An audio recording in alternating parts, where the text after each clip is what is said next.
예, 안녕하십니까. 저 하태규입니다. 잠깐 이 배경에 대해서 좀 말씀을 드려야 될 것 같아서 여기 계신 분들 중에 막스주의를 한때 지향하지 않았던 분들은 아마 없을 거라고 생각합니다. 근데 이제 지금은 제가 보기에는 이제 실천 활동 운동가들 속에서도 막스주의자는 10%도 제가 볼 때는 안 될 것 같다. 이렇게 느끼고 있는데요. 그만큼 이제 소수파 이론으로 전락을 했습니다. 저는 이제 이게 뭐 여러 가지 역사적인, 이론적인 그런 이제 그 배경이 있는데, 그 부분에서 좀 이해를 하실 필요가 있다. 그러니까 지금도 이제 제가 막스에 대해서 공부한다 그러면 막스 레닌주의라고 이렇게, 그 막스주의, 그걸 막스 레닌주의라는 게 20세기의 하나의 어떤 지배적인 그 생각이었습니다. 그러니까 사실은 막스 레닌주의는 막스의 이론이 아니라 그 스탈린이 국가 이데올로기로 만들었던 내용이고, 이게 이제 북한의 주체사상이나 중국의 마오사상이나 뭐 쿠바의 이론까지도 다 이제 지배하는 그런 빼대였습니다. 그거에 대한 근본적인 비판 속에서 막스의 원래의 이론들을 새롭게 검토하고 이론화하고 이런 작업들이 70년대부터 20세기 말부터 해서 지금까지 이제 쭉 이어지고 있고, 그 과정에서 이제 제가 좀 정리한 내용인데요. 최근에 이제 자본주의의 변화에 대해서 마르크스적 관점에서 제가 분석을 하고 대안을 얘기하는 이런 내용으로 구성이 되어 있는데, 이 내용들을 정리를 하려면 몇 가지 논의들이 좀 필수적이라 좀 복잡하게 얘기를 해야 될 것 같습니다. 처음에 이제 중요한 게 이제 마르크스의 가치 개념 논쟁입니다. 이게 이제 100년 동안 논쟁이 되었다고 합니다. 막스주의 내부에서도 그러니까 20세기 초반, 19세기 말에 일부 논자가 이제 막스가 틀렸다라는 이제 주장을 했던 거에 있어서 이게 이제 해결되는 거는 제가 볼 때는 한 100년이 걸렸다.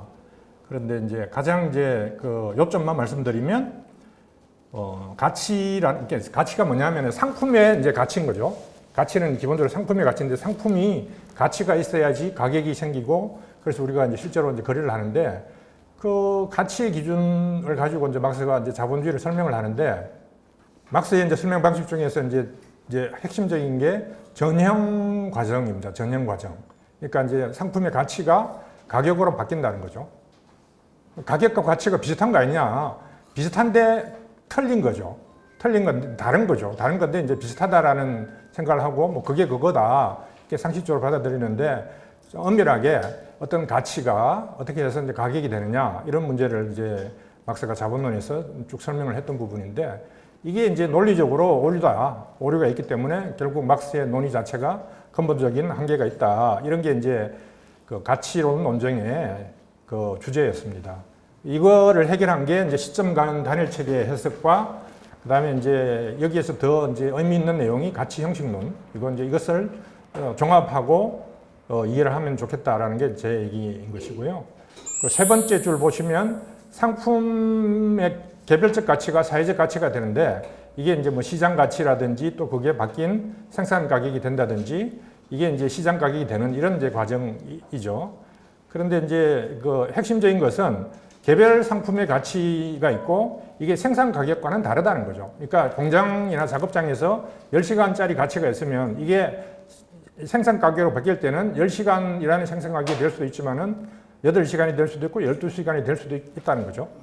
그런데 이제 이 합계, 그러니까 개별적인 상품들의 가치들의 합계는 10시간짜리, 8시간짜리, 12시간짜리들이 조금 모여가지고 결국은 이제 생산 가격이라는 걸로 되고, 그것들의 합과는 동일할 수밖에 없다. 논리적으로 그렇게 되는 거죠. 왜냐하면 이제 개별적인 게 10시간, 8시간, 12시간이 있으면 생산 가격은 평균이니까 10시간이 되는 거죠.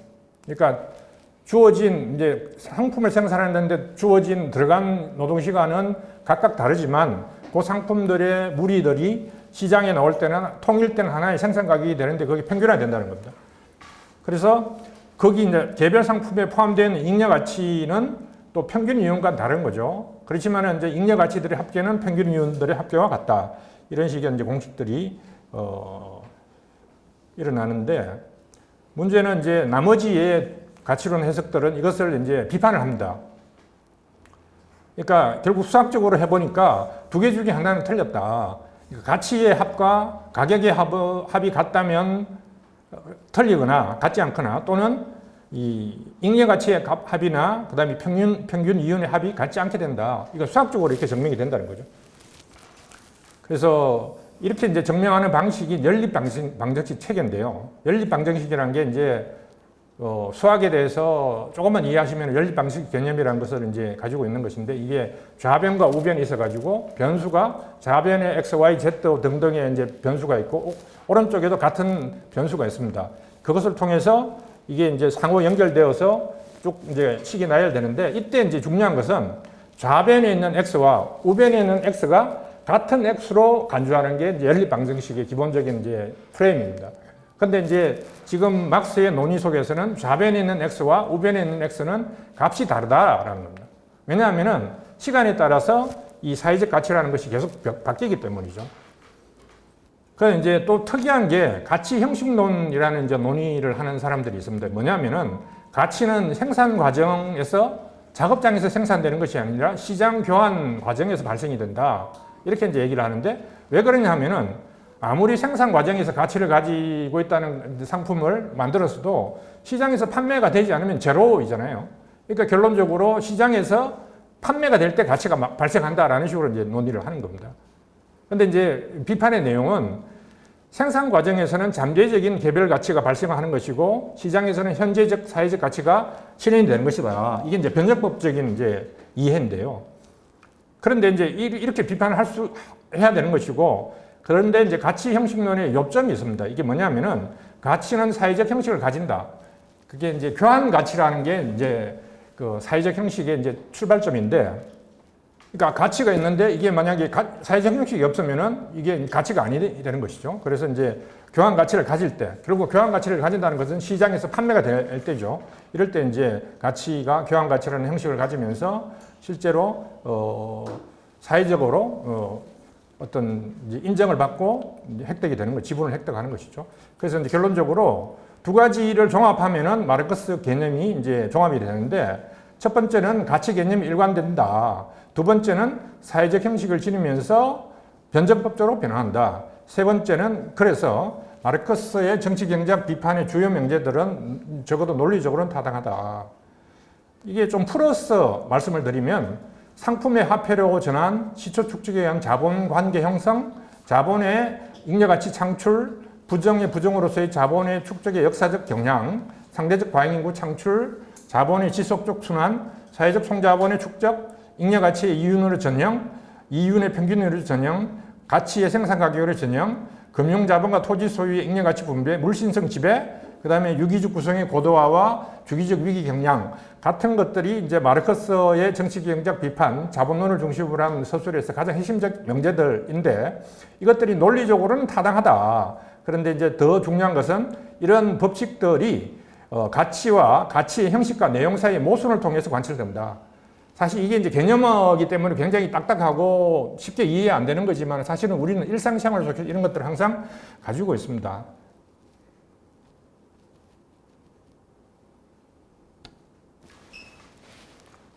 그래서 이러한 이제 변정법적 변화 과정이라는 것은 이 상품이 상품 가치가 화폐가 되고 화폐 가치가 자본 가치가 되고 등등의 미시적인 변화 과정뿐만 아니라 거시적 차원에서도 관철된다. 그러니까 자본주의 사회에서 발전한다라는 것은 결국은 사회적 형식과 모순을 심화시키는 것이지만 그 자체로는 질적인 변화를 낳지 않는다. 기존의 사회적 형식을 파괴하고 새로운 사회적 형식을 도입하는 게 바로 이제 지향이라는 개념인데요. 그래야만 질적 변화가 일어나고 혁명적 변화가 가능하다. 그래서 자본주의 사회에서 내용의 심화 발전의 표현이 바로 이제 유기적 구성의 고도화와 주기적 위기의 발생, 또 자본 축적 경량, 역사적 경량으로서 부정의 부정이지만 이 위기는, 크라이시스는 붕괴 가능성을 뜻하지 실제 붕괴는 아니다는 것이죠. 그래서 또 부정이 부정이라 할 때 자본주의 이전 사회가 부정이 돼서 자본주의가 되고 그게 다시 부정이 되면은 자본주의가 붕괴가 되는 것인데 이게 자동적이지 않다. 그래서 기존 사회적 관계 형식에 따른 사람들의 행동 방식이나 사고 방식이 유지되는 한 붕괴는 실현되지 않는다. 우리가 이제 옛날에 IMF 위기나 2008년에 세계 자본주의 위기가 왔을 때 이 사람들의 행동 방식이 어땠느냐 이런 것들을 한번 반출을 해보면 알 수 있는 것인데요. 위기가 발생하면 시민들 사이에 갈등이 생기고 계급 투쟁이 발생을 하지만 국가의 정책은 금융 조세, 그다음에 노사 관계 정책 또는 뭐 사회적 대타협 같은 거 있죠. 뭐 빅딜 같은 거를 통해서 결국은 이게 이제 체제 유지를 위해서 움직이게 되는 것이죠. 사람들이 동의를 한다는 것입니다. 노동자와 대중이 이제 경제 위기를 위해 경제 위기가 발생하면 투쟁을 자제하고 타협하는 관행이죠. 건모으기라든지 노사정 협의회라든지 이런 것들이 이제 대표적인 건데요. 제가 이제 드리고 싶은 말씀은 경제 위기와 자본주의 위기는 완전히 다른 얘기다. 경제 위기라는 것은 인간 삶의 필수적인 기제가 붕괴의 가능성이기 때문에 경제 위기는 막아야 됩니다. 하지만 자본주의 위기는 인간 착취 기제의 붕괴 가능성이기 때문에 자본주의 위기는 촉진해야 됩니다. 완전히 반대 얘기를 하는 것이죠. 이런 이제 기본적인 이해에서 현대 자본주의 가치 법칙이, 가치론이 적용이 되느냐 마느냐에 대한 논쟁이 있습니다. 대표적으로 이제 자율주의 계통의 인지자본주의론이라는 게 있는데요. 세 가지의 주장이 있습니다. 노동이 성격이 바뀌었다는 거죠. 그러니까 근육노동이 인지노동, 그러니까 두뇌노동으로 바뀌었기 때문에 가치 법칙이라는 게 적용이 안 된다. 두 번째는 이제 가치 발생 방식이 바뀌었다. 작업장뿐만 아니라 모든 시간과 장소에서 가치가 발생한다. 그래서 안 된다. 그 다음에 세 번째는 생산력이 극단적으로 발전했기 때문에 노동시간도 소멸되고 가치법도 소멸한다. 이런 식의 이제 논리인데 아마 익숙하게 최근에 이제 많은 논자들 사이에서 보실 수도 있었을 겁니다. 이게 대해 하나하나 이제 비판을 할 수 있는데요. 그러니까 범주가 형성이 사회적 필요 노동 시간이 이제 가치인데 이게 범주가 형성이 안 된다라고 할 때 문제는 비판인데요. 사회적 필요 노동 시간이라는 게 이제 시계로 이제 측정하는 물리적 시간이 아니라는 것이죠. 이거는 이제 가치가 가격으로 환원됐기 때문에 그 화폐량이 통용된다는 거에 의해서 증명이 된다는 것이죠. 그래서 사회적 필요 노동 시간의 상품 가치가 생산 가격으로 전형되는 과정은 행위자 사이의 시간적 과정이 아니라 사실은 논리적 과정인 거죠. 그러니까 사고에 깔려 있는 어떤 과정이자 분석으로 증명되는 과정인데 쉽게 얘기해서 이제 거래 당사자는 시장 가격만 보고 거래 관계를 맺지만 실제 그 토대는 개별적 가치가 사회적 가치로 전형된 과정이고 이것은 이제 거래 당사자가 개별적 가치의 3대 구성 요소인 비용 가격으로서 형성하는 생산 수단의 이전 가치, 그 다음에 임금으로 형성하는 노동력 가치, 이윤으로 형성하는 인력 가치를 항상 의식한다는 것이죠. 그러니까 우리가 이제 물건을 살 때 가격이 나오면은 이게 이제 원가가 얼마나 싼 거냐 말 거냐 이거를 우리가 정확하게 알 수는 없지만 항상 타산하는 거죠. 생산 수단을 싸게 매입하려는 자본가의 원가 절감 논리, 그 다음에 길거나 복잡한 노동에 임금을 더 주는 시장 논리, 그 다음에 임금보다 많은 노동을 강제하는 자본의 논리, 이런 것들이 현실에 있는 것이죠. 그래서 결론적으로 가치 법칙은 언제나 막스 시대나 지금이나 출발점으로 개별적 가치가 형성하는 형식으로, 그리고 또 종착점인 생산 가격을 통해 직접 증명되고 있고, 또 개별 사업장 고용주와 피고용자 간의 이제 사회적 관계, 또 시장에서 경쟁하는 자본과 소비자들의 경쟁 관계를 통해서 이제 간접 증명되고 있다. 이게 이제 첫 번째 비판이고요. 가치 발생이 변화했다. 흔히 듣는 얘기죠. 시간과 장소를 불문하고 가치가 발생한다. 이렇게 얘기하는 것인데, 요점은 결국 이제 사회적 분노입이 발전됨에 따라 작업장이 전형적인 작업장에서 여러 가지로 이제 확장된 것을 착각한다라는 것이죠. 원래 이제 노동이란 것은 구상부터 실행까지가 있는데, 구상 과정에서 뭐 연구 개발, 설계, 또 실행할 때 관리 감독, 조직 평가, 그 다음에 이제 유지 보수 등등 이런 것들이 다 독립 사업장이 되는 것이고, 또 가치를 생산하지 않지만 자본 회전 시간을 단축시켜서 가치 생산에 기여하는 유통노동, 금융노동, 자본주의 유지하는 사회적 관리 노동도 세분된 작업장이 되는 것이죠. 그래서 더 많은 작업장이 형성된 것이지 모든 시간과 장소가 작업장이다, 가치 생산 작업장이다, 이것은 틀린 얘기다. 그 다음에 이제 또 생산적 노동과 활동의 구분이라든지 생산적 노동과 비생산적 노동 구분도 완전히 이제 헷갈리는 논리들인데요. 노동이라고, 자본주의 노동이라고 할 때는 하나는 첫 번째는 생산 노동은, 가치 생산 노동은 목적에 맞게 사물을 바꾸는 것이죠, 계획적으로. 근데 활동은 당연히 이제 계획도 없을 수 있고 또 변형도 없을 수 있는 거죠. 그래서 결국은 이제 활동은 노동보다 더 넓은 개념이죠. 또 자본주의 노동의 이제 다른 측면으로서 잉여 가치를 생산하는 노동은 사물이 상품 형식을 띈다는 것을 전제를 하는 것이고, 그래서 이제 유용한 사물뿐만 아니라 시장 판매 사물을 생산한다는 목표를 가지기 때문에 시장에서 한 종류의 상품은 아까도 얘기했지만 단일한 가치를 가지는 거죠. 사회적 가치, 가격도 그렇고. 그래서 이제 개별적 가치와의 차이가 발생합니다. 그래서 덕실이 발생하는 것이죠. 그러므로 생산할 때는 항상 개별적 가치를 작게 만들려고 하는 거죠. 시간을 줄이는 거죠. 그래야만 나중에 시장에 팔리면 더 많은 이윤이 형성되는 거죠. 이게 이제 사회적 필요 노동 시간을 규정을 내면하면서 사회적 가치의 구성 요소가 된다는 것이죠. 자본주의 노동에서는 이 상품의 가치와 잉여 가치를 직접 생산하지 않거나 사회적 필요 노동 시간 규정을 내면하더라도 실제로 사회적 가치 구성 요소가 되지 않는 유통 노동, 금융 노동, 사회적 관리 노동이 있습니다. 이런 것까지 다 같이 생산한다. 그렇게 얘기하면 이제 개념을 완전히 잘못 이해하고 부정하는 것이다. 세 번째 비판은 노동시간 소멸과 가치 법칙의 소멸론이 있습니다. 이게 이제 유명한 요강의, 막스의 요강의 그 기계단상 구조를 현대 자본주의에 직접 적용하는 이제 논지인데요. 이것도 유명한 논지입니다. 그러니까 막스가 이런 식으로 얘기를 했죠. 생산력의 높은 발전으로 살아있는 노동이 거의 불필요한 수준에 도달하면은 노동시간이 부의 척도이기를 중지하고 교환가치에 입각한 생산이 붕괴된다. 근데 이거를 이제 그 자율주의 네거리 같은 사람은 이게 지금이다. 자본주의가 이렇게 발전했기 때문에 바로 이제 새로운 사회가 된다. 이런 식의 이제 얘기를 하는 것인데 이것의 문제는 사회적 형식이 유지되는 한, 즉 상품 형식과 화폐 형식, 자본 형식에 맞추어서 사람들이 행동하는 한 가치 법칙은 폐지가 불가하다. 이것의 이제 핵심적 요약으로서 인지상품론, 디지털 상품론 여러분 많이 들어보셨을 것 같아요. 그러니까 그 디지털 상품은 시스템 유지와 다운로드 등 미세한 노동 외에는 추가 노동의 지출이 없기 때문에 가치가 없다. 뭐 이렇게 혹하는 얘기들을 하는 거죠. 재생산 비용이 제로이기 때문에 가치가 없다 이런 얘기죠. 근데 비판은 핵심은 이겁니다. 이제 연구 개발 결과가 고정 자본이고 그게 이제 그 가치에 포함이 된다. 그러니까 모든 상품은 생산 수단 이전 가치, 노동력 가치, 잉여 가치 합인데 만약에 노동력 가치, 노동이 필요 없었기 때문에 노동력 가치와 잉여 가치가 제로라고 하더라도 생산 수단 잉여 가치가 이전 가치가 있으면 상품은 가치를 지닐 수밖에 없다. 디지털 상품을 구성하는 고정 자본으로서 생산 수단으로서 연구 개발 성과는 엄청난 자본의 투자가 필요한 겁니다.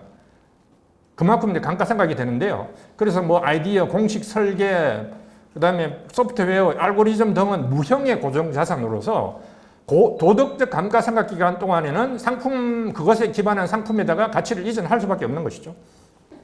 스미스의 독단을 따른 겁니다. 그러니까 생산수단에 이전 가치가 없다라고 생각했어요. 한때 아담 스미스가. 그러니까 막스가 이런 독단이다 비판하는. 그 다음에 이제 청중 상품론이라는 게 있습니다. 오디언스, 그러니까 광고를 보는 사람이나 이런 사람들이 다 가치를 생산한다 이런 식으로 얘기를 하는 거예요. 요즘 시대에 굉장히 혹하는 얘기입니다. 이제 구글이나 유튜브를 보는 사람들이 가치를 생산한다. 그러니까 대가를 받지 못하고 잉여 가치를 착취함으로 지구 행성의 모든 사람들이 가치를 생산한다. 공장이다. 이렇게 얘기를 하는 거예요. 근데 이것은 사물의 연관성과 총체성을 오해하고 규정되는 측면과 규정받는 측면을 전도시켰다.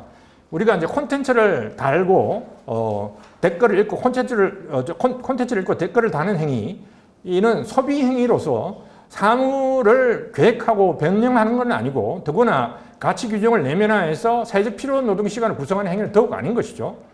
유튜브 상에서 실제로 생산하고 업로드하는 유튜버가 있다 하더라도 이게 직업적 수익성을 목적으로 하지 않는 이상 여전히 여가 소비고 부차적인 사용가치 생산일 뿐 노동가치 생산은 아니다라는 거죠.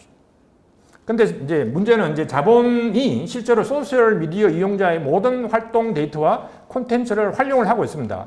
이것은 근데 무료의 원재료로 활용하는 것이지 가치를 자기가 착취하는 개념이 아니라는 거죠. 원래 자본은 자연이라든지 협동에 기초한 생산력 발전의 이득이라든지 또 가치를 보존하는 노동력 같은 걸 공짜로 얻어왔다라는 것인데요. 이제는 이제 인간 활동 데이터와 그 산물도 공짜로 획득하고 있습니다. 이건 이제 시스템 자체가 그렇게 되기 때문에 그런 것이죠. 이런 공짜 선물 자체는 제로입니다. 왜냐하면 노동이 반영이 되어 있지 않는 것이죠. 하지만 가공하는 과정에서는 노동이 반영이 되기 때문에 가치가 발생하는 거죠. 그런데 이제 소셜 미디어 자본은 이것을 이제 그 상품이 아니라 광고 촉진의 매개로 사용하죠. 따라서 이제 그것은 사회적 공비로서 낭비가 되는 이런 시스템입니다. 무료 노동론이라는 게 있습니다. 그러니까 청중상품론보다 더 큰 범위로 디지털 활동 전체가 가치를 생산한다. 뭐 이런 식의 얘기를 하는 거죠. 그러고 착취된다. 똑같은 비판이죠.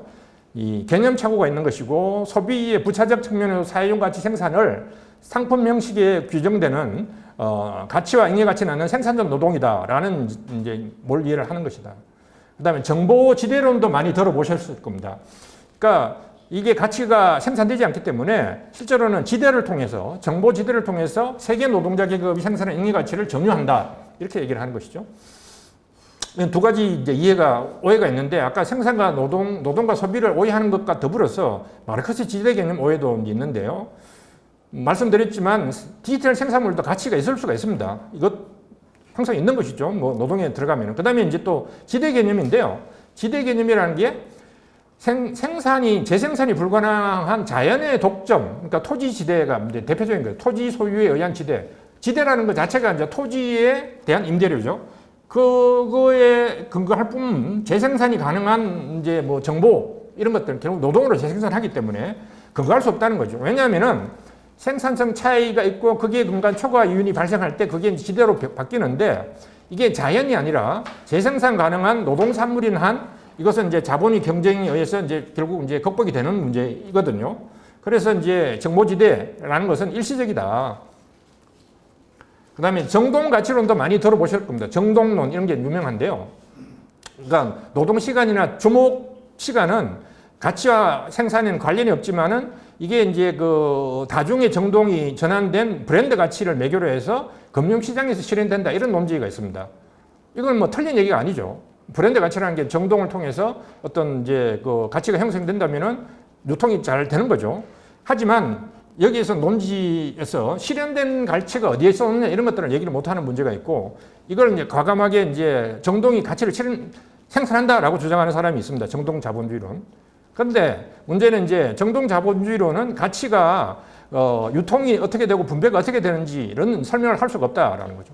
만약에 이제 지금 상품으로 유통되는 자본주의가 아니라 뭐 별도의 정동 자본주의가 있다면 설명해야 되는데 못하는 것이고 그렇지 않고 만약에 상품으로 유통된다 그러면은 결국은 이제 정동 상품도 가치 규정에 지배를 받는 것이죠. 왜냐하면 이제 뇌나 감각기관을 포함한 이런 정동도 두뇌 노동의 산물로서 사회적 필요 노동 시간의 지배를 받는 것이고 가치를 형성하는 것입니다. 플랫폼 자본주의론이라는 게 있습니다. 그러니까 디지털 플랫폼에 근거해서 수요자와 공급자를 양측면에 조직해서 자본의 회전과 수익을 증대하려는 자본주의인 거죠. 플랫폼 자본주의로는 제가 서평도 한번 썼었는데요.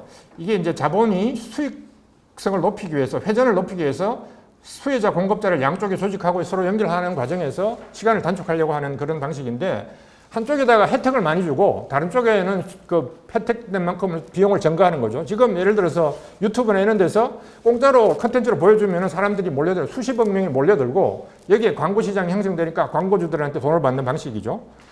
근데 이게 이제 뭐 광고뿐만 아니라 모든 이제 자본주의 상품을 이제 플랫폼 자본주의 한다는 것이죠.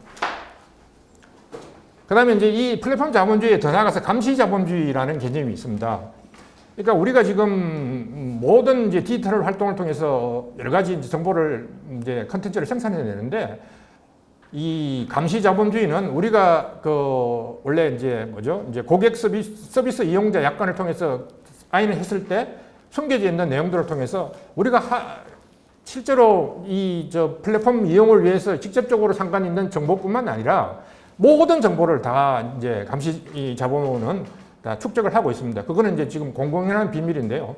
그래서 이제 이 목적은 실제로 이제 인공지능에 의해서 우리들의 이제 생활 패턴, 행동 패턴들을 파악을 하고 결과적으로 미래에는 어떻게 행동할 것인지를 자본이 솔루션을 제시하면은 그렇게 될 수밖에 없는 거죠. 로봇 꼭두가시 같이. 그 다음에 이제 실제로 노동 플랫폼 자본주의론, 우리 이제 주변에 이제 지금 뭐 인터넷에서 고용되지 않고 이렇게 일하는 사람들이 많이 있습니다. 이게 자영업자인데요.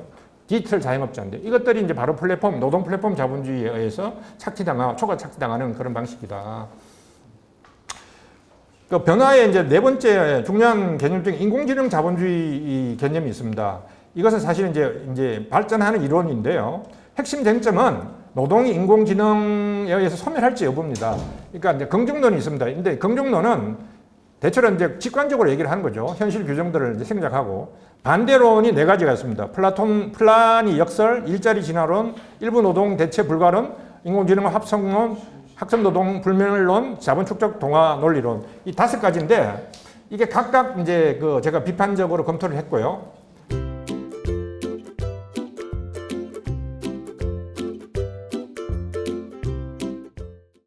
결국 이제 핵심적인 것은 나머지 4가지는 다 한계가 있는 비판론이지만 마지막으로 이것은 제가 채택을 해야 된다. 뭐냐면은 무한적인 인공지능 기술이 노동을 대체할 수는 없다. 왜냐하면은 자본은 이제 시간 속에서뿐만 아니라 공간 속에서 축적 운동을 해나가는데요.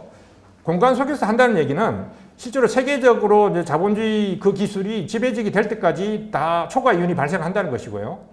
그래서 이제 이제 열의 자본들이 계속 썰어져 나가야 되는 이런 이제 과정인데 이 과정이 이제 그냥 순조롭게 되는 것이 아니라 결국은 이제 위기의 발생을 주기적으로 만들어낼 것이기 때문에 완성이 될 수 없다. 무슨 얘기냐면은 위기가 발생한다는 것은 결국은 이제 노동의 산업예비군, 실업자를 대량으로 만들어내는 것이고 이 실업자가 지금 3%에서 우리나라 같이 또 유럽 같이 10%, 20%가 아니라 인공지능에 의해서는 50%가 실업자가 되는 시기가 곧 올 것인데 그렇게 되면은 자본은 노동을 계속 이용을 할 수가 있는 것이죠. 새로운 기술을 투자를 해서 쓰지 않고. 그래서 저는 이제 이 4가지, 5가지 규정들을 종합해서 결론적으로 이제 디지털 플랫폼 인공지능 자본주의다 이렇게 이제 규정을 할 수 있고요. 이 새롭게 규정된 자본주의 동학을 5가지로 얘기를 할 수가 있는데요. 기존의 동학의 연속과 심화다 한마디로 얘기를 하면은 그래서 노동 착취 강화, 불평등과 양극화 심화, 자본의 유기적 구성의 고도화와 주기적인 폭발 경향의 심화, 인간 소외 경향의 심화, 자연 생태계 파괴 경향의 심화, 국가의 억압 경향과 억압 능력 강화와 지정학적 경쟁의 역할. 이걸 하나하나 설명하기에는 시간이 없으니까요. 자료로 대처를 하겠습니다.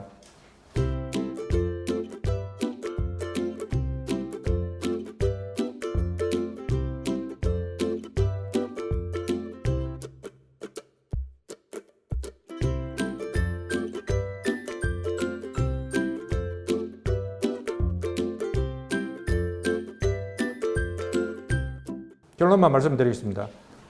저는 이제 다가오는 게 지금도 그렇지만은 생지옥이다. 죽어서 가는 지옥이 아니라 우리가 살아있는 세상이 지옥이 된다. 저는 이렇게 말씀을 드리고 싶고, 그래서 이제 개혁적인 관점에서 문제를 해결하려고 하는 많은 이제 논의들이 있는데 반드시 혁명이 필요하다. 그리고 이제 혁명은 소수의 혁명이 아니라 다수자 혁명이 돼야 된다. 그리고 이제 우리가 민주주의라고 철석같이 믿고 있는 어떤 대의제 방식의 민주주의는 소수자에 의한 지배이기 때문에 진정한 민주주의를 해야 되는데 진정한 민주주의는 이제 상설총회와 추천평의 방식을 통해야 한다. 이건 하나의 형식적 절차이지만은 심오한 내용을 가지고 있다. 마지막으로 드리고 싶은 말씀은 우리가 이슬 하나, 풀잎 하나에도 우주가 담겨 있다라는 이제 아주 이제 철학적인 얘기들을 생각을 하게 되는데 사실 이것은 단순한 철학이 아니라 과학적으로 물리학적이나 어떤 생물학적으로 당연히 증명되고 있는 중요한 진리입니다. 그러니까 물질이라는 것은 원자나 이런 과정의 세포 과정으로 통해서 다 상호 연결되어 있고 신진 대사를 통해서 이제 계속 순환하는 과정인데요. 자본주의를 분석할 때 상품 하나, 우리가 사용하고 있는 모든 상품 하나하나가 자본주의라는 사회적 우주를 내포하고 있고 따라서 뿌리부터 꽃잎까지 내용과 형식을 지향하는 실천이 필요하다. 이렇게 말씀드리고 싶습니다. 이상입니다.